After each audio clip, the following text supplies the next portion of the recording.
Равшан Жээнбековдун уулу Садыр Жапаров атасына добуш бергени боюнча үн катты. Президент Садыр Жапаров добушун эмнеге камактагы Равшан Жээнбековго бергенин социалдык тармактагы баракчасына жазган. Бул боюнча Равшан Жээнбековдун уулу Азат Равшан төмөнкүлөрдү билдирди.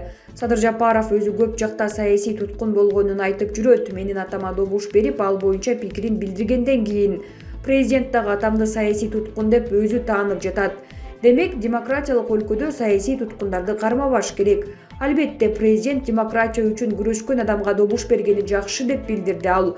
Ошондой эле ал таза шайлоо өтпөгөнүн кошумчалап өттү.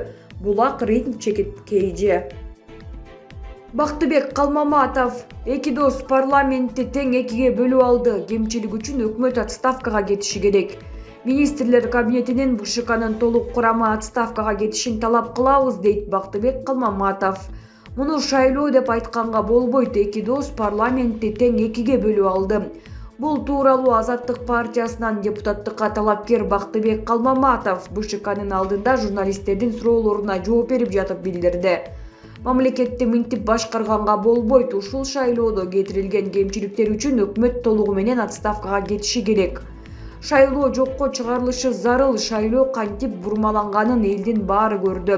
Азыркы иштеп жаткан парламент легитимсиз, булар өзлөрүнүн иштөө мөөнөтүн өздөрү узартып алган. Жаңы конституция кабыл алынган соң жаңы президент шайланышы керек. Демек, азыркы президент да легитимсиз, деди ал. Анын айтымында, ушул шайлоонун аркасында легитимдүү парламент келиши керек болчу. Булак уа чекиткейи. Айкөкүл Асылбекова Али Токтакуновдун бетин ачып салды. Менин туугандарым биздин көндүк айылы. Али Токтакуновдун кайын журту. Шайлоодо 240 шайлоочу катышып, болгону 12 добуш эле алыптыр. Өзүнүн кайын журту колдобойт, анан кайдагы добушум уурдалды деп жатат. Өзүнүн айылы деле 500 шайлоочунун 179-у аран колдоптур, дейт. Же ата журтуна, же кайын журтуна кадыры жок. Тага журту болсо Али Токтакуновду көрөйүн деген көзү жок. Жигиттин 3 журту болот. 3 журтуна тең кадыры жок жигит мурдун көтөрүп аңыраңдабай эле койсо болот. Бекжанов Исмат. Жапаров бардыгына бирдей шарт түзүлгөн шайлоолордун бири болду.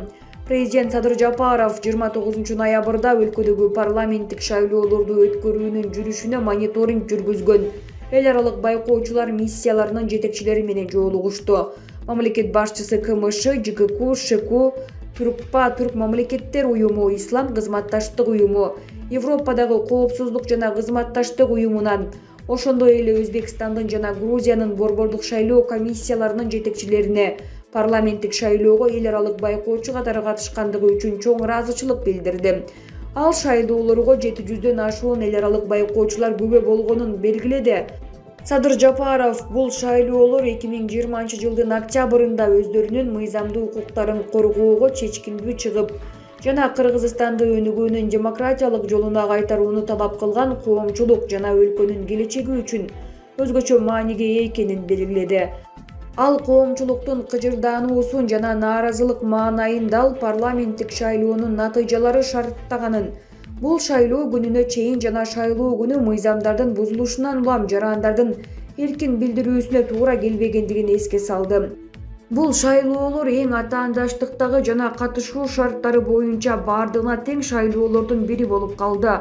Парламенттин жаңы чакырылышы жаңы пропорционалдык мажоритардык система боюнча шайланды. Шайлоо жарышына 21 саясий партия жана 1 мандаттуу округтар боюнча дээрлик 300 талапкер катышты. Парламентте коомдун бардык катмарларынын өкүлчүлүгүн камсыз кылуу үчүн мыйзамдарга аялдар, этникалык азчылыктар, жаштар жана ден соолугунун мүмкүнчүлүктөрү чектелген адамдар үчүн квота киргизилген деп белгиледи президент.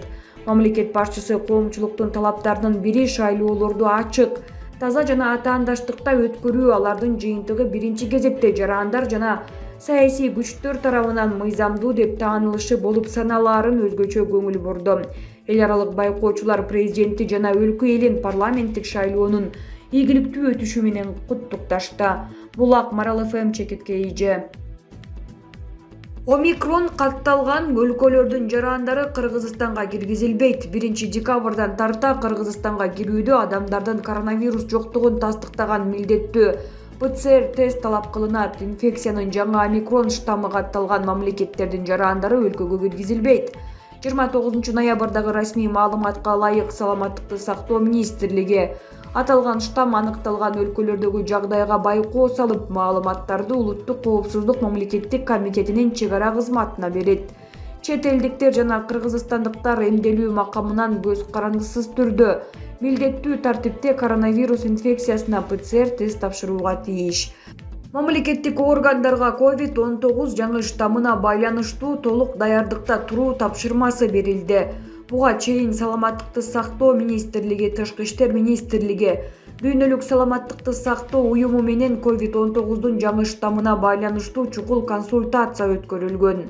Түштүк Африкада 11 ноябрда аныкталган коронавирустун бул түрү мурдагыларга салыштырмалуу ылдам тарап жатканын, буга чейин вирустун башка штамдары менен ооругандарга жукканы кабарланган.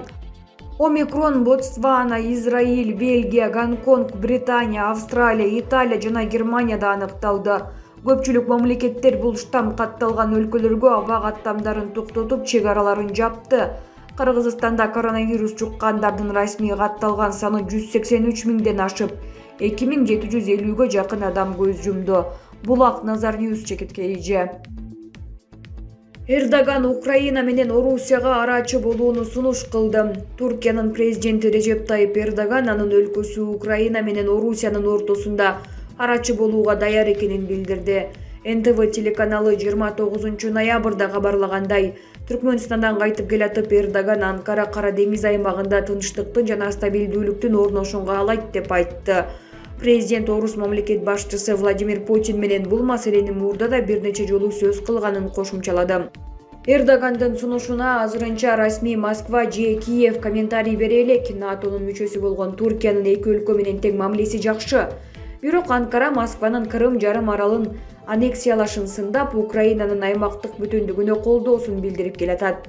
Өткөн айда Украина армиясы Туркияда жасалган Байрактар дрону менен Донбасты орусиячыл жикчилерге сокку урганы тартылган видеону чыгарган. Москва дрондорду колдонуу чыгыш Украинадагы кырдаалды туруксуз кылаарын билдирген. Акыркы жумаларда Орусия менен Украинанын өз ара мамилеси ого бетер чыңалды.